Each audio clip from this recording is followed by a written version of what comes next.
Hi friend, good morning. কেমন আছো সবাই? আশা করি ভালো আছো। আজকে কাজে গেছিলাম কিন্তু কাজ হয়নি, চলে আসছি ঘরে। এখন ঘরে ঘরে একটু কাজ করব। ठीक है। এখানে দাঁড় করাবো, এটার মধ্যে দাঁড় করাবো। अच्छा, এখানে প্রথমে এখানে হোল করতে হবে, बात तो सही है। করে এটাকে উঠিয়ে এখানে ঢুকাতে হবে, ঢুকিয়ে আবার ঢালাই করে প্লাস্টার করে দিতে হবে। আর এটা দিয়েছি, এটা এখান দিয়ে জল পড়ে। এখন এগুলো করবো, দেখাচ্ছি। এটা করে নিই, করে নেওয়ার পরে দেখাবো তোমাকে। দেখি বাইরে বহুত গরম, দেখা যাচ্ছে না বাইরে, বহুত রৌদ্র। আজকে মনে হয় বৃষ্টি আসবে এখানে। তো গাছ ভাঙা শুরু হয়ে গেছে ঘরের ভিতরে। দেখো আমার যত আকামের দোকানদারি দেখো। আর এটার জন্য গালি তো শুনছি, আরো কত শুনবো হিসাব নেই। এখন ঢালাই বানাচ্ছি গিট্টি বালু দিয়ে। আর ঘরে আজকের থেকে 1 মাস আগে সিমেন্ট ছিল আর অবস্থা, ওগুলো দেবো, দিয়ে এখানে ढलाई बनाबो। हम भी छोटा मोटा मिस्त्री है, ज़्यादा बराबर नहीं बोलेगा।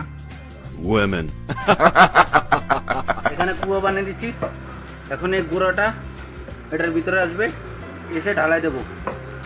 আর ওখানে কাম চলছে, ফ্যানও লাগিয়ে দিচ্ছি। वाह क्या सीन है। এখন যাচ্ছি ঢালাই বানানোর জন্য। সেটা দেখো। আর এটা অনেক কষ্ট হয়েছে আমার উপরে ফিটিং করার জন্য। এখনও নাট বল্টু দিতে হবে, কিন্তু নাট বল্টু দিয়ে নিয়ে আমি আপাতত রড দিয়ে রাখছি।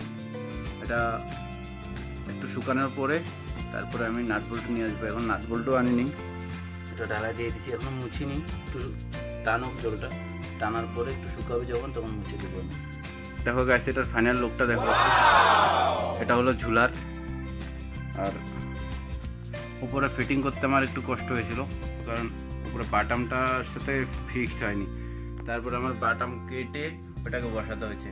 দেখো এছাড়াও দিয়ে দিছি একদম পুরো পারফেক্ট করে। আর এটার লুকটা দেখো, লুকটা দেখো, ভালো করে বোঝাও যাচ্ছে না। এটা হলো পিছনে, আরও 2টা লাগবে। এটার পিছন থেকে বা এই বাটাম থেকে ও বাটাম পর্যন্ত একটা আরও লাগবে। এটা এখনো লাগাইনি, এটা শুকানোর পরে ওখানে বল্টু দিয়ে জাম দিতে হবে। এই জিনিসটা ওইটার উপরে লাগবে, আর এই বাটামের উপরে ফাসবে। দেখো এই বাটামের উপরে ফাসবে, তারপরে এই রিংটা এরকমভাবে থাকবে। তো গাইস, এটা হয়ে গেল। এখন ঝাড়ু মারিয়ে দেবো আমি। আর আজকের জন্য এতটুকুই, দেখা হচ্ছে পরের ভিডিও।